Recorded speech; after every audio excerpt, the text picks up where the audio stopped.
just delighted to welcome Reverend Hank Purse today. And by the way, his name is spelled wrong in the order of service, but I think most of you know that. Reverend Hank is our guest minister this morning, and he is well known to us at First Church. We are very fortunate to have him once a month as our Time for All Ages storyteller extraordinaire. And he also does other things, but that is his most visible role at First Church.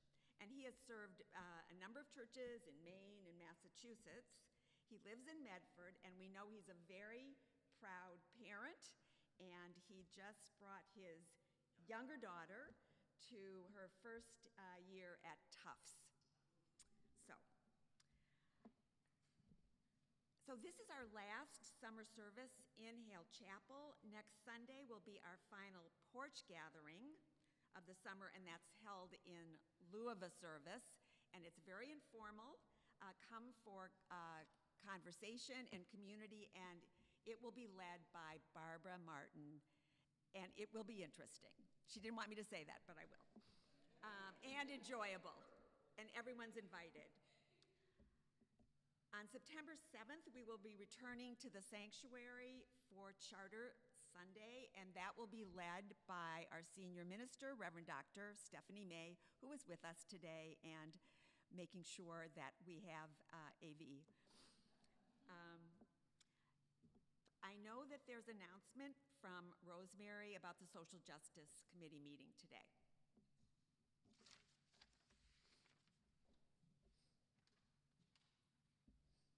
Thank you, Julianne. Good morning, everyone. Happy to be here with you all. Thank you. We are having a pretty short meeting after church, 12:30, maybe 30 or 40 minutes. We're going to focus mainly on our one community partner, the Greater Boston Interfaith Organization, and how we are going to organize our participation ongoing with GBIO. I sent an email to some folks who I know have been quite involved in GBIO. I don't think I got everybody on that list, and I want to invite anybody who's interested in coming. We're going to be in the conference room, the second floor of the Park House. The only drawback to that room is that there are steps to be climbed, so we thought the Zoom was going to be in there, or the owl, and that remains to be seen. But please join us if you're interested in the social justice community at First Church. Are there any other announcements?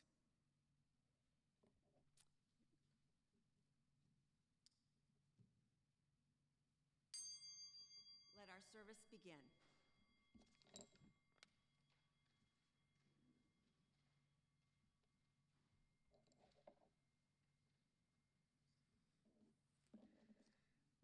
Thank you, Joanne. Good morning, everyone. May we be reminded here of our highest aspiration and inspired to bring our gifts of love and service to the altar of humanity. May we know once again that we are not isolated beings, but connected in mystery and miracle to the universe, to our country, to this community, and to each other. Now, if you would join me as I light our chalice. The words are printed there in your order of service. Love is a spirit of this church. And service is its law. This is our great covenant, to dwell together in peace, to seek the truth in love, and to help one another. And since you're already standing, let us take a few moments to turn and to greet those who have joined with us for worship this morning.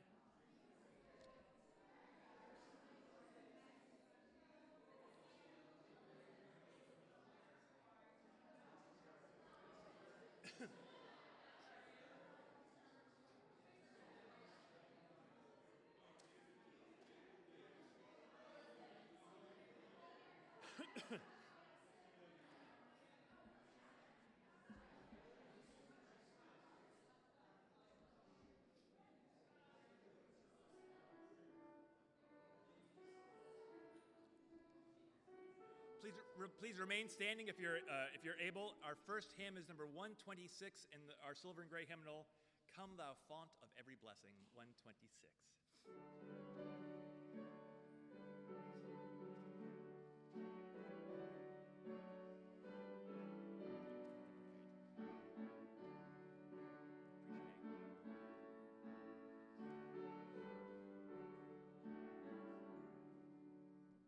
Come thou fount of every blessing, tune our hearts to sing thy praise. Streams of mercy never ceasing, call for songs of loudest praise.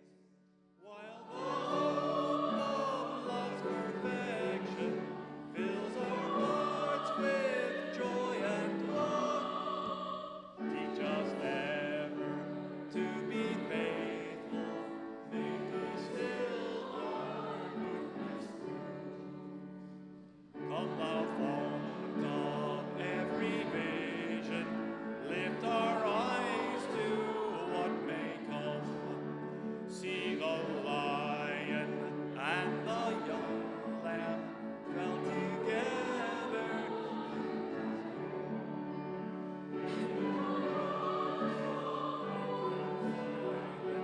Feel our love glow like the sun when we all serve one another.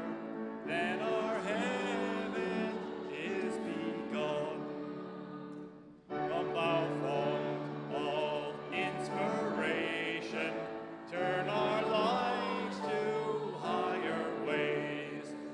Lift our gloom and desperation, show the promise a helpless day. Help us find ourselves in union, help our loves take up our love. With the font of justice, earth be fair as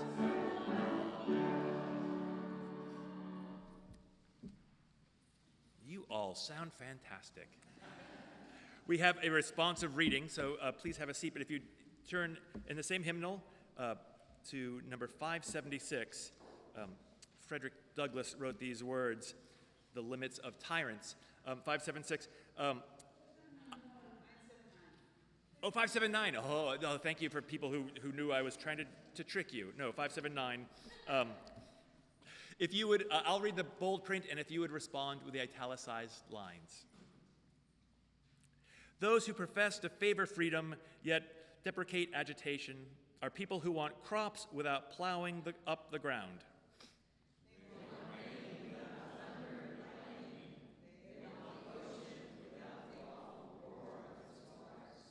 This struggle may be a moral one, or it may be both moral and physical, but it must be a struggle.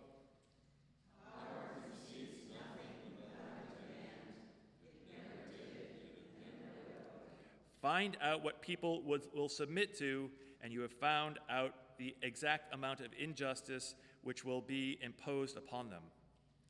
The limits of tyrants are prescribed by the endurance of those whom they oppress. Thank you.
It is the tradition of this church that once a month you are invited to come as part of the service to share a joy, a sorrow, a milestone that has happened in your life. You're invited to come up.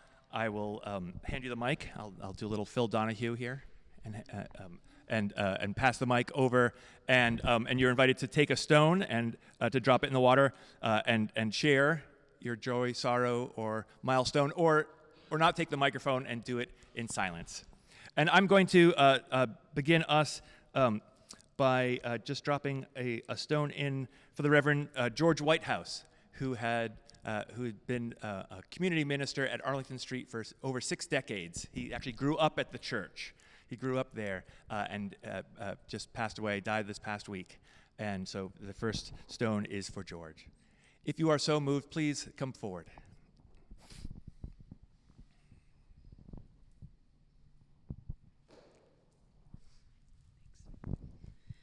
Hi, I'm Janine, and a member of this church. I just want to say that the students are arriving back in Boston, and the energy level in the city has gone up about 100 notches.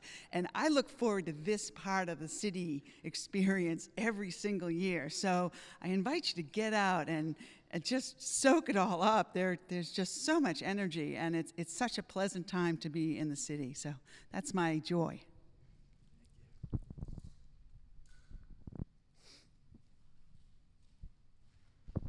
Thanks, Hank. It's great to have you here today. Hi, my name is John. I'm a member of this church. Yesterday, we went out to Spectacle Island. There was a bunch of us that went out there. It was put on by Fern and Dan. And I'll tell you, it was just absolutely a beautiful, perfect day. We found God was with us. We found like the only tree that had shade and it had a bench, and we were able to set up our lunch and have a wonderful, wonderful day. So I wanted to thank them both for the hard work that they did to put it together. It was just beautiful. Thanks.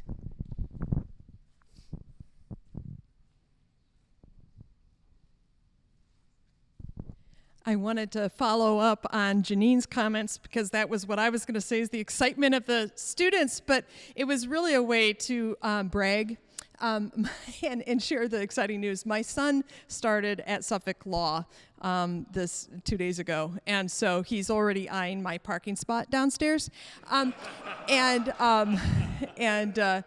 it's such a joy to watch your kids grow up and figure out their own passions. So a joy for him.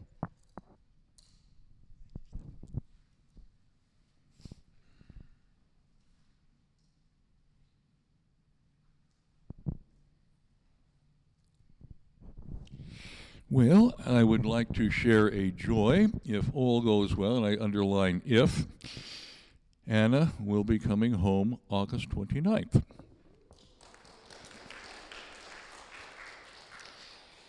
And I would also like to put a stone for the people, the current Holocaust by hunger in Gaza.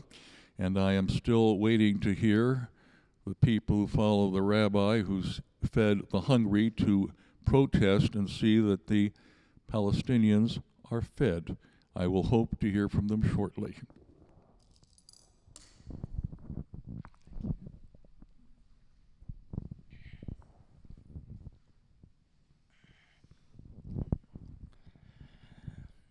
Hi, I'm Peter Bonos, and for those of you who are new, the person 2 people ago who had the son in law school is in fact our senior minister, the Reverend Dr. Stephanie May, which reminded me of the fact that Paul Kendrick, the son of our previous senior minister, is now running for a seat in the Illinois State House of Representatives. So if any of you knows anyone in Chicago,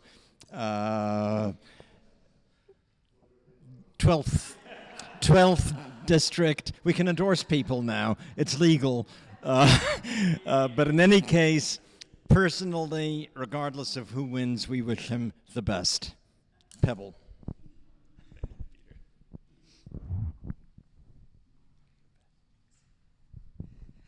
So in the past week and in the upcoming week, I've had at least one meeting with all the various committees and groups that I have been a part of here. Was lucky to be met up with Julissa, and I walked in and I said, "Clean carpets, new paint." It's just, you know, the sparkling floor on the sanctuary. It's just really exciting. I'm really excited about this year. It's not just energy, I think, like you said, in the students, but the whole city comes alive, and I'm just really excited for First Church because I feel like we're just on a wind of momentum and excitement and possibility. So that's my joy. And also, I just wanted to say thank you to not only to Stephanie for the AV, but to Emily, who you missed just running around and got it all straightened out. So thank you so much for all of those things shared, as well as those joys, sorrows, and milestones kept silent in our hearts. Let us acknowledge them with a moment of silence before the prayer.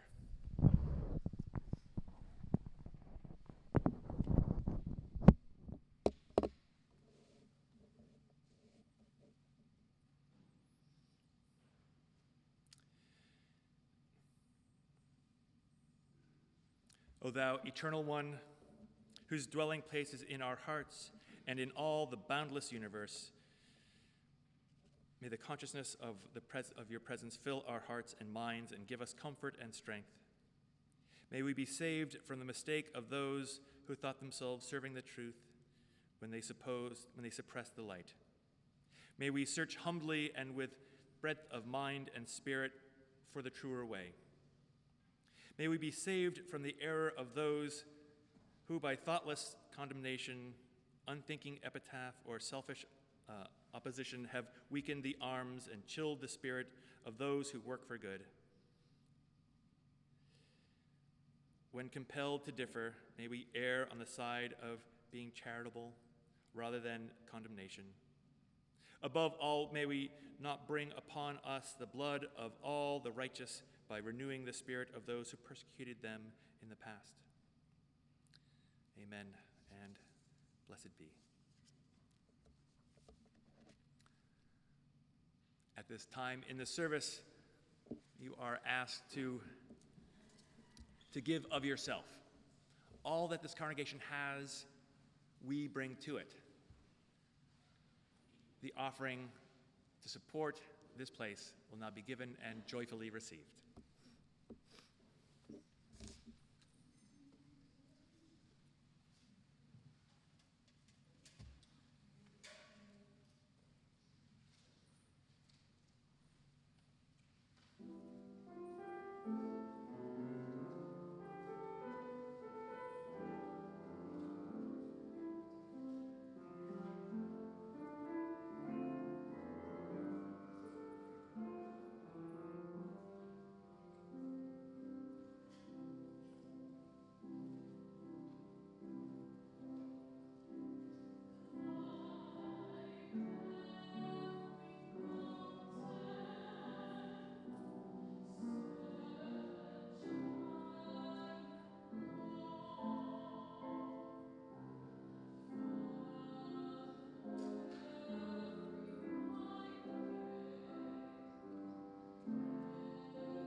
Our reading for the sermon comes from the Reverend Meg Riley.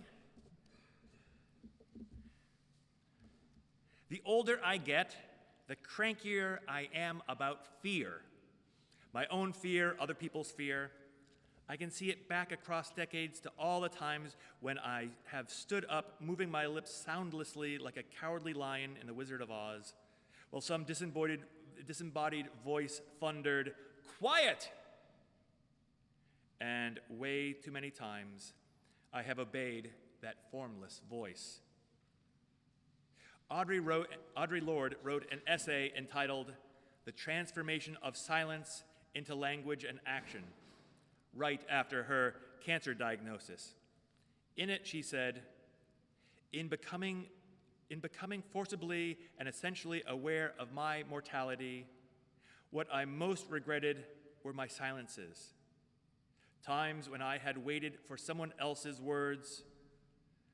Of what had I ever been afraid?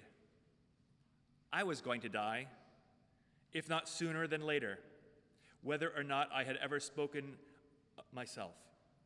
My silences had not protected me. Your silence will not protect you. Of what had I ever been afraid, Lord asks, and we could all give our answers. Physical pain, loss of important relationships, emotional shunning, humiliation, failure, torture, loss of jobs or money or stature, loss of comfort or privilege. And because of our fear, as Lord so eloquently says, we betray ourselves into small silences. Sometimes I imagine Audre Lorde asking me, "Are you doing your work?" Her presence in that question brings with it the risk she took throughout her life, crossing borders and pushing boundaries. Her life's work gives me courage to live my own.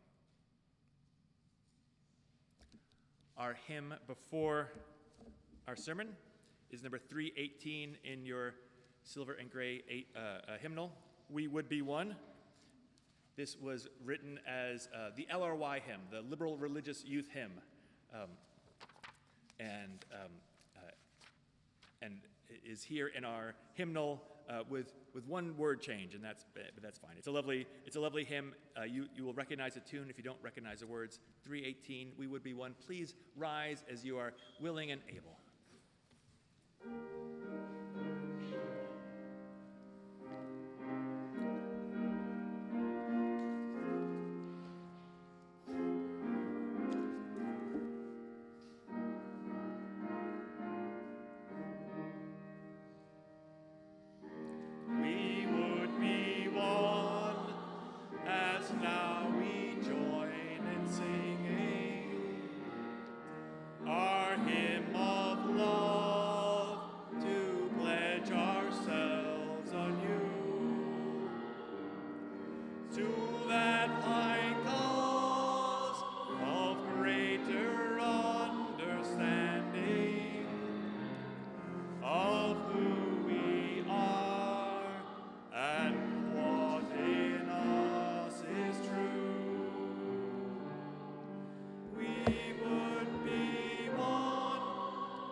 which binds our hearts and points us on our way. As one we pledge ourselves to greater service with justice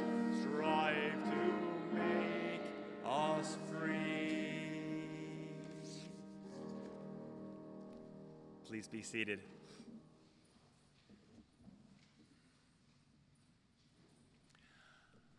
I'm going to start my sermon with a couple of stories. The first is about a dear friend who died this past year. When I heard that my friend Jackie Ferry had cancer a few decades ago, I thought, cancer doesn't stand a chance.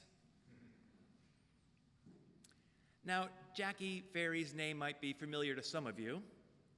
You might have heard her and her wife on StoryCorps on NPR a few years back. Or maybe you recognize her name because she was the host of an MTV show. Or maybe, just maybe, you might recognize the name from the tabloids from when she was the nanny to Kurt Cobain and Courtney Love's child. Jackie had a rare form of cancer. So rare I can't pronounce it, never mind, try to describe it. And as she often said, she was fighting it full-time for more than 2 decades. Jackie was tough and creative and funny, and she was very, very brave. It's what you become when a disease comes to kill you, and you won't let it. This courage comes from facing danger when you are afraid. It is not the only time Jackie had ever been courageous, nor is it the source of the courage the same. You see, Jackie was raised in a cult. Synanon was started as a drug rehab program out on the West Coast, and its leader, Chuck Diedrich, liked power too much. And he turned a long-stay addiction program into one where people stayed and never left. Jackie's parents joined and brought her to Santa Monica. And she, like all the other kids at that cult, were raised communally by the whole group. There was even a photo of Jackie as like a 10-year-old on the cover of Newsweek, like head shaved, wearing like an orange jumpsuit, doing karate, and like the title was "Cults."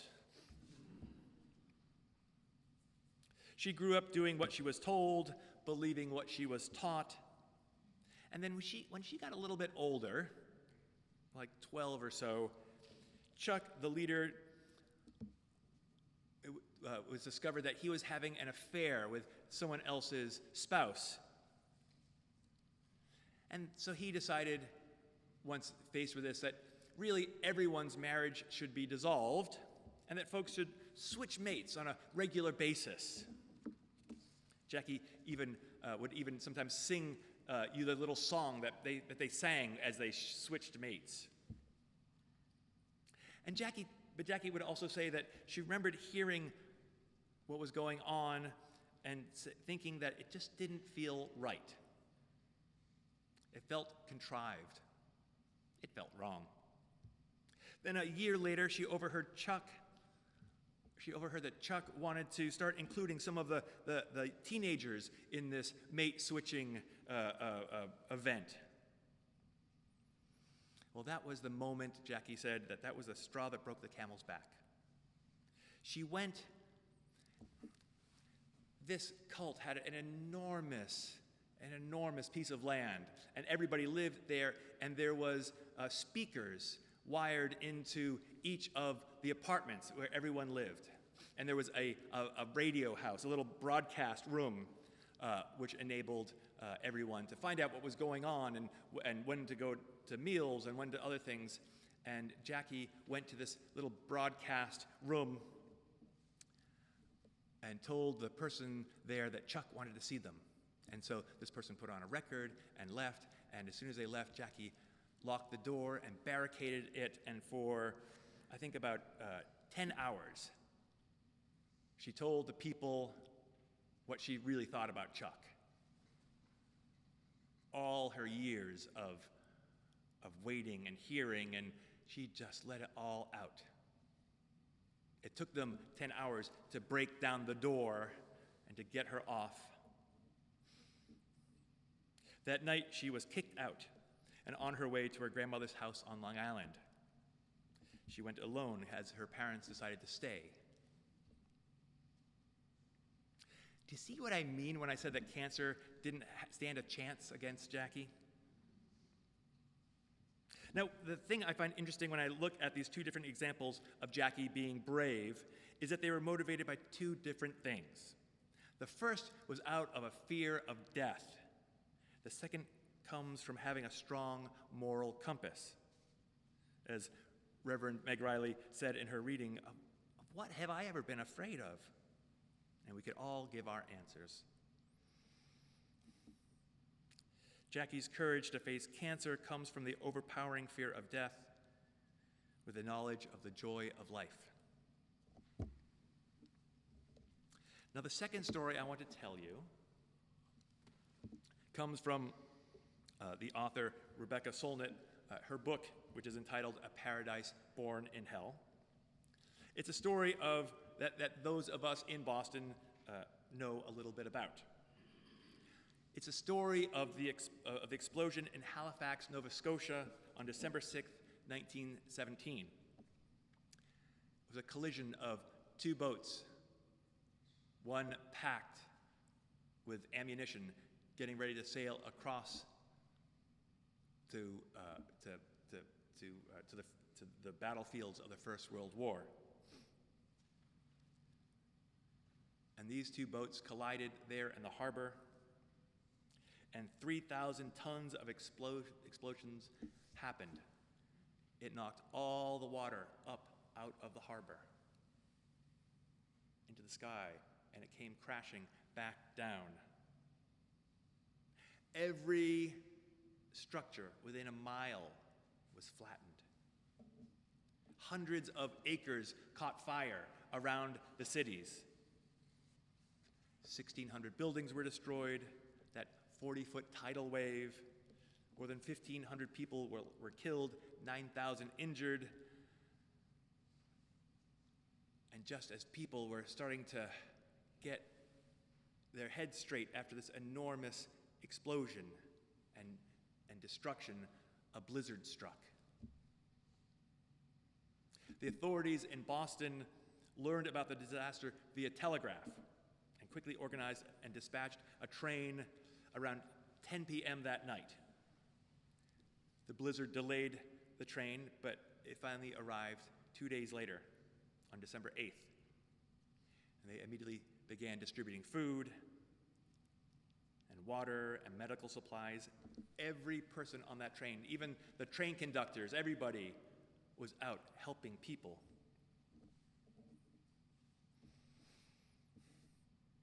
And that is why, as many of you know, every year on the Boston Common, Boston receives a Christmas tree from Nova Scotia, from Halifax, in gratitude to the help that we gave.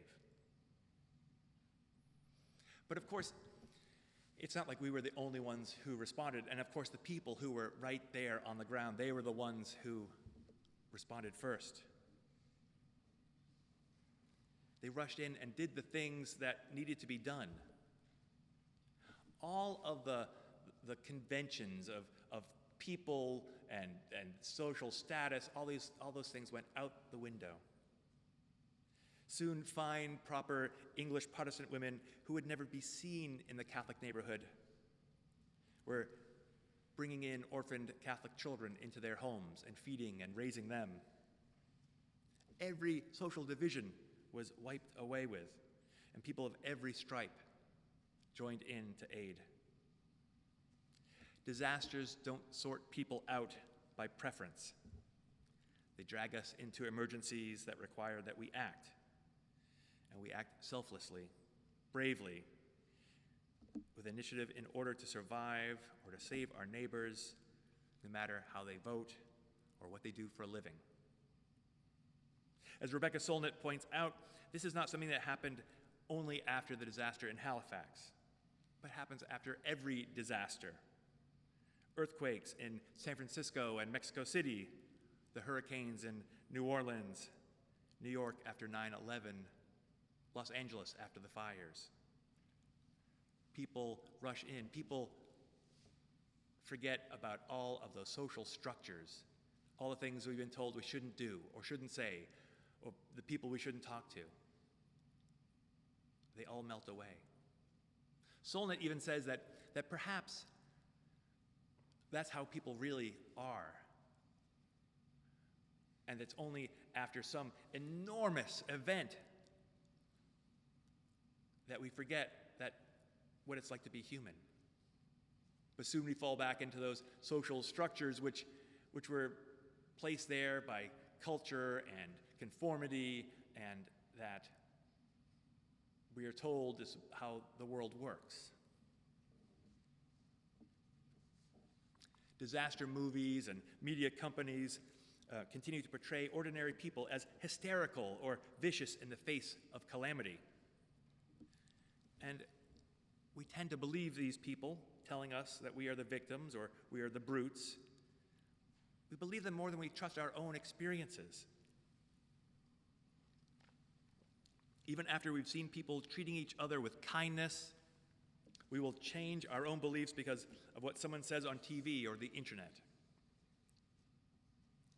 And of course, people come together not only after natural disasters, but after any disaster. When Ukraine was first invaded, our newspapers were filled with stories of courage and kindness, whether it was about their leaders not running away, to grandmothers berating Russian soldiers, to ordinary people taking up arms, to the Polish and Romanian families taking in refugee families. Stories that are affirming to life and heartbreaking and heartwarming. Or we can think to just earlier this year of the kidnapping of Rumsia Ozturk off the streets of Somerville by the ICE agents. That horrible event that was caught on a doorbell screen, camera was sent out. And the next day, thousands and thousands of her neighbors turned out. They turned out for a huge impromptu demonstration. It was amazing. I walked around there and I saw people I knew, people that I often see at demonstrations. And then I saw people that I knew who I've never seen at any demonstration. And they said that they were afraid. They were afraid of what had happened. And they were afraid of what might happen next. But they came out. They came out to be seen. And they came out to witness.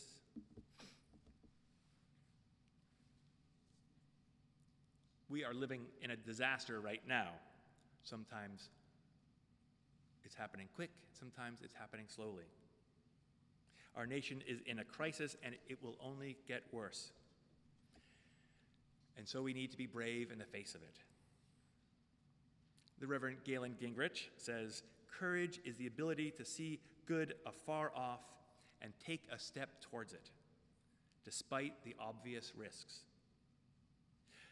It is to see evil close at hand and take steps to confront it despite the present danger.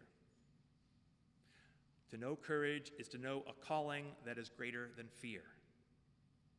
Let me repeat that line. To know courage is to know a calling that is greater than fear.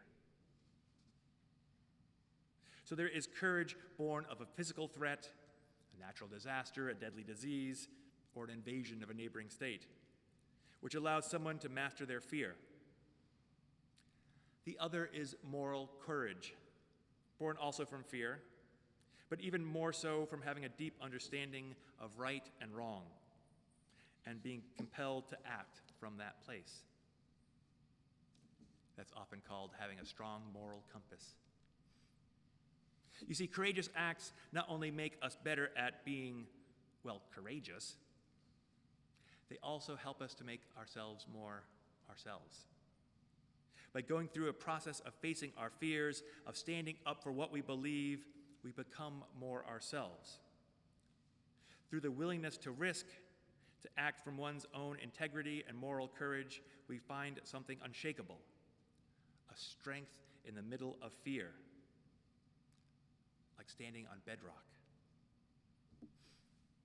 Reverend Christina Spoud wrote that courage has many faces, but all of them share a single truth. Courage reveals our authentic selves. Or as someone else said, courage is grace under pressure. Courage may not always be graceful, but it does let us see a part of ourselves that, without the act of confronting our fears, we might not have otherwise seen or known. That pressure, whatever it is that we are confronting, creates situations in which we express who we are, who we know ourselves to be. Courage comes from somewhere deep within, calling us to be our best selves. Although we know that there may be painful consequences, courage calls us to do what we feel is the right thing, even if we are afraid. Afraid of messing up, of saying the wrong thing, of being out of our comfort zone. We need to practice being courageous. How do we practice being courageous? Well, it's not from doing things like bungee jumping. That's just taking a risk. As individuals, we have opportunities where we practice courage. There are so many things going on right now. So many ills happening across our country. So many things that we open the paper or turn on the news or open our computers. It's easy to feel overwhelmed. And the best answer I've heard so far is just to pick one. Pick one thing that you are going to be faithful to. Maybe it's immigration issues. Maybe it's environmental issues. Pick one issue and stick with that. There are times when you'll be invited to join with other people, but other times we need to stick in that lane. It is easy to become distracted. The present government right now wants us to be distracted and overwhelmed. They want us to show them what we are willing to put up with. But bravery and courage start with small decisions that we make every day. Bravery means hearing that voice, listening to that voice, whether it's God or Audre Lorde, hearing that voice in private and obeying it in public. Bravery means leaning forward into faith. Bravery is not just something to be kept in yourself, but passed on to the next generation. If you want to develop courage, remember that we become courageous by being courageous. And what does that mean? It means to feed the hungry, to clothe the naked, to speak up for those who don't have a voice, to live out your values all the time, not just in here, but all the time. How would it feel if we practiced our courage all the time? As Reverend Gingrich continued to write, courage is not the feeling that good is invincible, nor is it the conviction that evil can never prosper. Rather, courage is a march through the fear to confront what is evil and to pursue what is good. It's the wisdom to know which direction to go and the willingness to take steps in that direction. Whatever you fear, have courage. Face the direction you must go, and then take the first step. And then keep marching. Keep moving, keep caring, keep loving, keep living, and go and love one another. Amen. Our final hymn is number 121, We'll Build a Land. 121. Please rise as you are able and willing.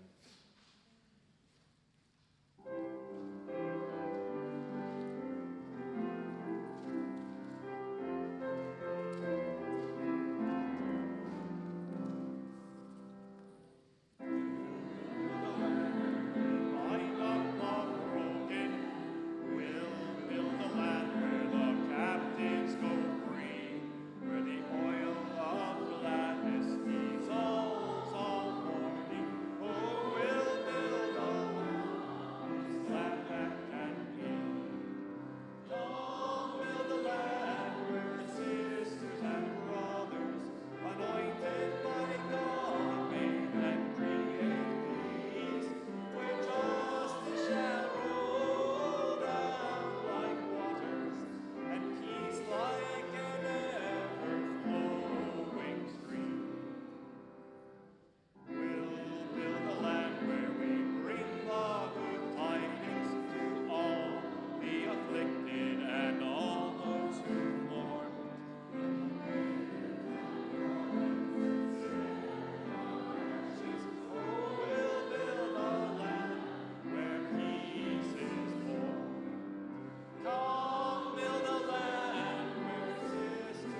will you join me in the words that we say as we extinguish this chalice? We extinguish this flame, but not the light of truth, the warmth of community, or the fire of commitment. These we carry in our hearts until we are together a day. Our benediction. This is it, and I am it, and you are it, and so is that. And he is it, and she is it, and they are it, and that is that. Oh, it is this, and it is thus, and it is them, and it is us, and it is now. And here it is, and here we are. So this is it. Our worship is over. Our service begins. Amen.